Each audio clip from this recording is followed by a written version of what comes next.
When do you think is it right to intervene in the affairs of another nation? I think there are conditions under which that would be possible. I mean, one basic condition is that non-violent, you mean violent intervention, that non-violent means have been exhausted. That's one condition. A second condition is that the people of the country in which you're intervening support the intervention. Under those conditions, and you can think of others, intervention would be justified. However, we don't ever apply those conditions. Take, say, South Africa under apartheid. There's no doubt that the overwhelming majority of the population would have favored intervention, probably military intervention. The other means had been tried for decades. Did anybody think of forceful intervention? Of course not, nor did I. Or take a recent case, East Timor.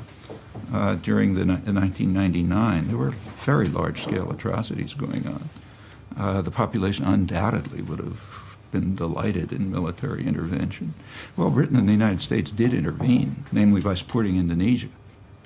Did anybody think of moving to do something else? Of course not. In fact, Britain was sending jets to Indonesia even after the Australian-led peacekeeping forces entered. That's the way the great powers intervene. Is there ever a value or a case or a situation that requires military intervention by one country in the affairs of another? Yes, there are, and there are mechanisms for it. The United Nations Charter provides mechanisms for it. There is a quote I read from 1999 where it seems you say that a standard argument is that we had to do something. We could not stand by as atrocities continue. That's never true. One choice always is to follow the Hippocratic principle, first do no harm. If you can think of no way to adhere to that principle, then do nothing. Well, that's trivial. I mean, just as it is for a doctor, which is what it was for. If the only thing you can think of is harming the patient, then you do nothing. But let's take a case, and a very distressing case, in Rwanda. People knew that there was about to be a massacre. It was in progress. Hutu militiamen murdered 800,000 people. Do nothing? Because there certainly would have been a military intervention would have had to involve the killing of people. You didn't follow the logic of it. If intervening in Rwanda would have caused harm, then it's better not to do it. If intervening in Rwanda would have been helpful, then yes, you do it. But it's just trivial. If you do not, there would have had to be many people killed to save the greater good. But the question is the balance of effect. Same with a doctor. If a doctor gives you an inoculation, it's going to hurt. Okay, but that's not what the Hippocratic Oath doesn't say. Don't give an inoculation. It says if what you're going to do is going to cause harm, more harm than good, then don't do it. But that's the crucial thing, more harm than good. But that's exactly what the Hippocratic Oath is, and it's exactly what I quoted. If the only thing you can think of doing is making things worse, then don't do it. So essentially what you're saying is that sometimes the morally reprehensible wrong thing is not to intervene militarily sometimes. If military intervention would be beneficial, yes, of course. And it was, in the case of Rwanda, it's not clear that military intervention was needed. A small military force might very well have prevented these events. Incidentally, we like to look at it in 1994, but I was writing about that in 1979. But there's an issue in Kosovo, a very interesting, illuminating chapter. And I ask you about that because the conventional wisdom is that there was, in prospect, developing, possibly genocide, certainly ethnic cleansing, certainly atrocities, certainly massacres happening. The NATO bombed and the Serbs stopped their campaign against the Albanians. You say the crimes only happened after. Sorry, you're right. That is the conventional story, and it's a total fabrication.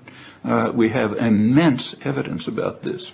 2 huge State Department compilations of documents trying to justify the bombing.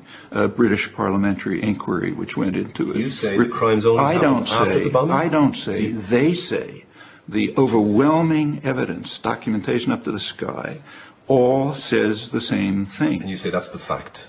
Well, since that's the entire Western documentation. But it's not the entire Western documentation. For example, the Organization for Security and Cooperation in Europe went back, did a verification of what actually happened. Its conclusion was that the Serb campaign against the Albanians was a well-rehearsed strategy. Their intent to apply mass killing as an instrument of terror, coercion, or punishment against Kosovo Albanians was already in evidence in 1998, the year before the bombing. They didn't say that. What they said is they said they had contingency plans to carry out atrocities if they were under attack. If you look at the newspapers from the time, clearly, people like Mary Robinson, who was our former Irish president, were saying there were massacres, there needed to be an investigation, there needed to be action. This was before the bombing. What we know, what she was saying, and we have the OSCE record, entire record, thick record. What it says is Kosovo is an ugly place.